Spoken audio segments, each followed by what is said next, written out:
He not only embodied Ubuntu, he taught millions to find that truth within themselves. It took a man like Madiba to free not just the prisoner, but the jailer as well.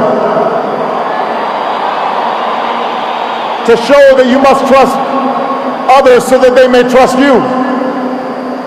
To teach that reconciliation is not a matter of ignoring a cruel past, but a means of confronting it with inclusion and generosity and truth. He changed laws, but he also changed hearts. For the people of South Africa, for those he inspired around the globe, Madiba's passing is rightly a time of mourning and a time to celebrate a heroic life. But I believe it should also prompt in each of us a time for self-reflection. With honesty, regardless of our station or our circumstance, we must ask, how well have I applied his lessons in my own life? It's a question I ask myself as a man and as a president. We know that, like South Africa, the United States had to overcome centuries of racial subjugation. As was true here, it took sacrifice, the sacrifices of countless people, known and unknown, to see the dawn of a new day. Michelle and I are beneficiaries of that struggle.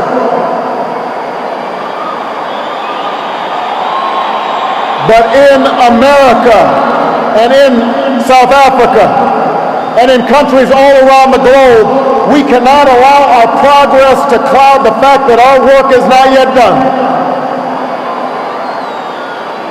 The struggles that follow the victory of formal equality or universal franchise may not be as filled with drama and moral clarity as those that came before, but they are no less important. For around the world today, we still see children suffering from hunger and disease. We still see rundown schools. We still see young people without prospects for the future. Around the world today, men and women are still imprisoned for their political beliefs and are still persecuted for what they look like and how they worship and who they love.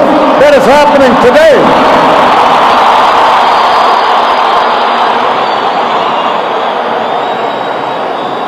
And so we too must act on behalf of justice. We too must act on behalf of peace. There are too many people who happily embrace Madiba's legacy of racial reconciliation, but passionately resist even modest reforms that would challenge chronic poverty and growing inequality.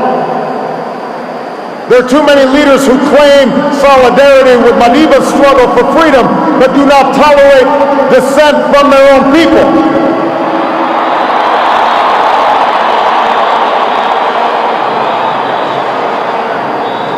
And there are too many of us on the sidelines, comfortable in complacency or cynicism, when our voices must be heard. The questions we face today, how to promote equality and justice, how to uphold freedom and human rights, how to end conflict and sectarian war, these things do not have easy answers. But there were no easy answers in front of that child born in World War I. Nelson Mandela reminds us that it always seems impossible until it is done. South Africa shows that is true. South Africa shows we can change, that we can choose a world defined not by our differences, but by our common hopes. We can choose a world defined not by conflict, but by peace and justice and opportunity.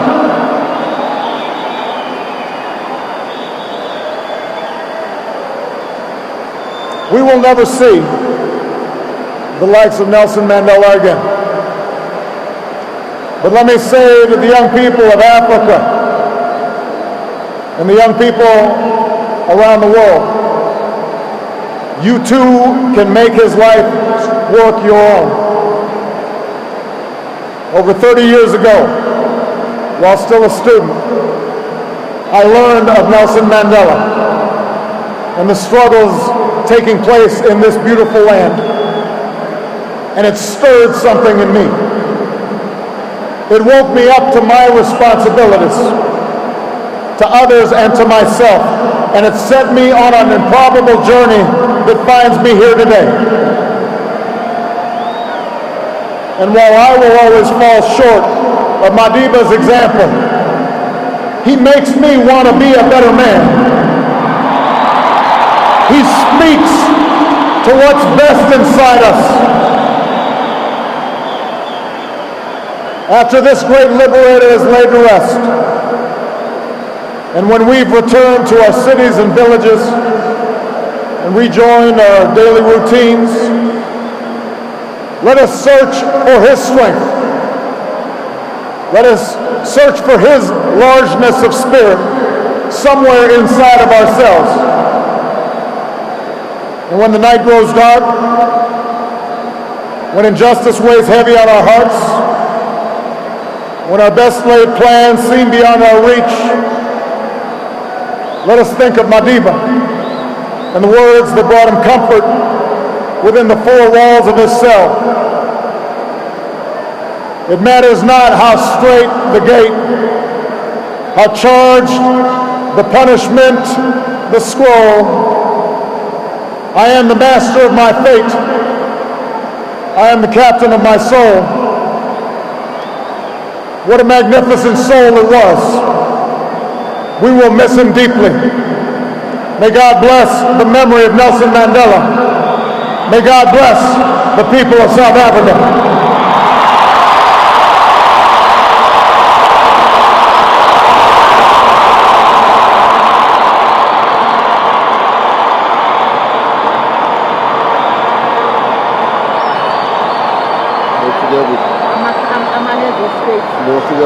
Portugal.